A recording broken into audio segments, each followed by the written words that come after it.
Good evening everyone. If you don't know, you should know. My name is Rameez Khan and I am a filmmaker and a film critic, and today we are reviewing the final film in the Batman trilogy, until Batman v Superman, of course, The Dark Knight Rises.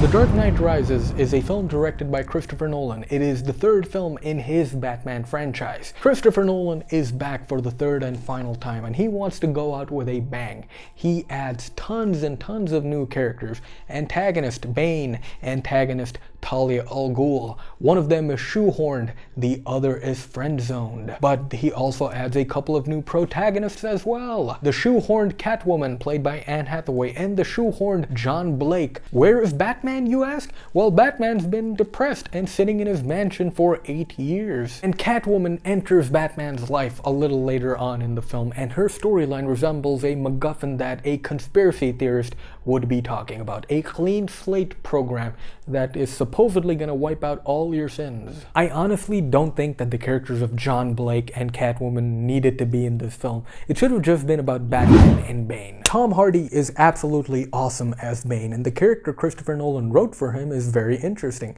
He makes Bane a dictator, so there are tons and tons of scenes where Bane is just giving speeches. Tom Hardy is one of the best actors working in the industry today, but he was given a handicap, that being the mask, so he couldn't speak as clearly. He had to rely on his eyes, body language, and voice to make the character stick, which is not a problem because Tom Hardy has really expressive eyes. I would get lost in them a couple of times. Even when he's mocking Bruce Wayne, it's a terrifying scene, but I was lost in those eyes. Jokes aside, that is a fantastic scene, and you can see the power of Tom Hardy's eyes in that scene. The action in this film is awesome, at least 2/3 of it. This shirt came from a screening of The Dark Knight Rises, the prologue screening, the 6 minutes.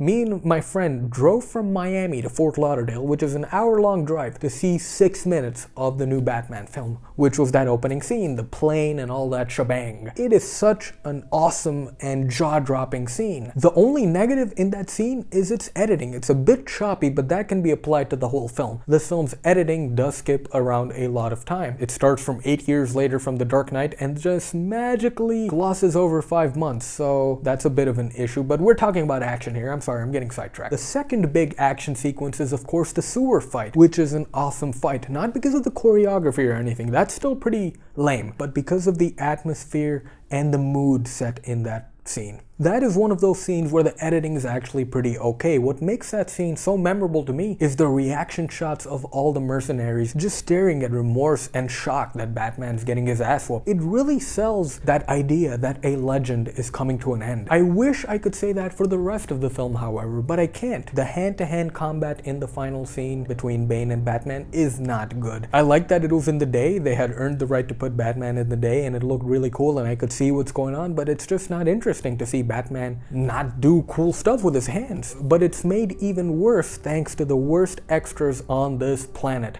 Look at that, look at that. It's so blatantly obvious. You couldn't get them to actually fake punch them like this nearly in a close-up shot even. It looks so absolutely terrible. And also, this guy looks directly into camera in this shot. Come on, you couldn't use another take for that? Those are a couple of reasons that this film annoyed me with. But the big reasons are the plot holes. We all know about The Dark Knight Rises plot holes. Every film has plot holes, but why do people talk about The Dark Knight Rises sucking mainly because of its plot holes? Well, the answer is because the plot holes in The Dark Knight Rises are very noticeable and stupid, and effort has not been made to hide the existence of those plot holes. Some of them are, how did Bane and his gang get motorcycles into the bank? How did Bruce Wayne come back to Gotham City after having a back injury? How did his back heal in 5 months? Shawn Michaels, one of the best wrestlers of all time, an athlete, broke his back in '98, could not wrestle until 2002, took 4 years. Bruce Wayne, you should have told Shawn Michaels how to fix his back. He could have used that. The right answer is don't focus on the plot holes. This film is not about those plot holes. This is cinema. These are movies. This film is about a man's rise and fall and rise back to dominance. Remember that line Ra's al Ghul said in Batman Begins? The training is nothing, the will is everything. This is about Bruce Wayne and his will. The fact that this is a story about a man doesn't erase the plot holes, but it does make the film a lot more enjoyable. But you might be asking, why do these plot holes exist in a Christopher Nolan film? Christopher Nolan's a very meticulous filmmaker. I think it's because Christopher Nolan wanted to tell a more epic story. There are parts of this film which remind me of one of my favorite films of all time, Lawrence of Arabia. He wanted to tell more of a journey rather than a story. You can tell that he wants to tell a bigger story by the excellent cinematography, which builds on Wally Pfister's Oscar win from Inception. There are more images which are cinematic rather than fulfilling to the story, like that burning bat symbol. That is such a stupid shot given the context of the film of the ticking time bomb plotline. How did Batman get time to put oil all over that thing and burn it?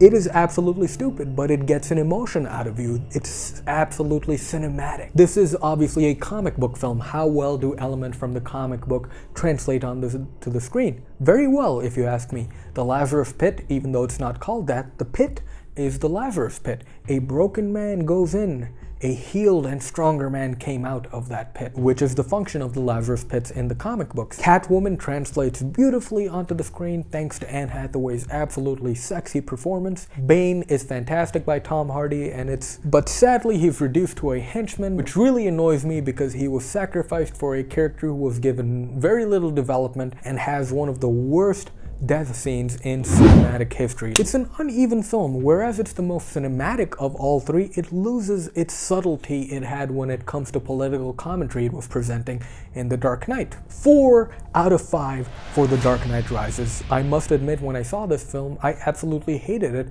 but I'm not gonna lie, this is a top quality film. It's really well made, lots of hard work has been put in, and honestly, out of the 3 films, if they're on TV simultaneously, I am going to watch The Dark Knight Rises just because of the sheer amount of action and well executed action this film has. Please hit that subscribe button if you enjoyed this video, as it is absolutely free, man. Come on, it's free.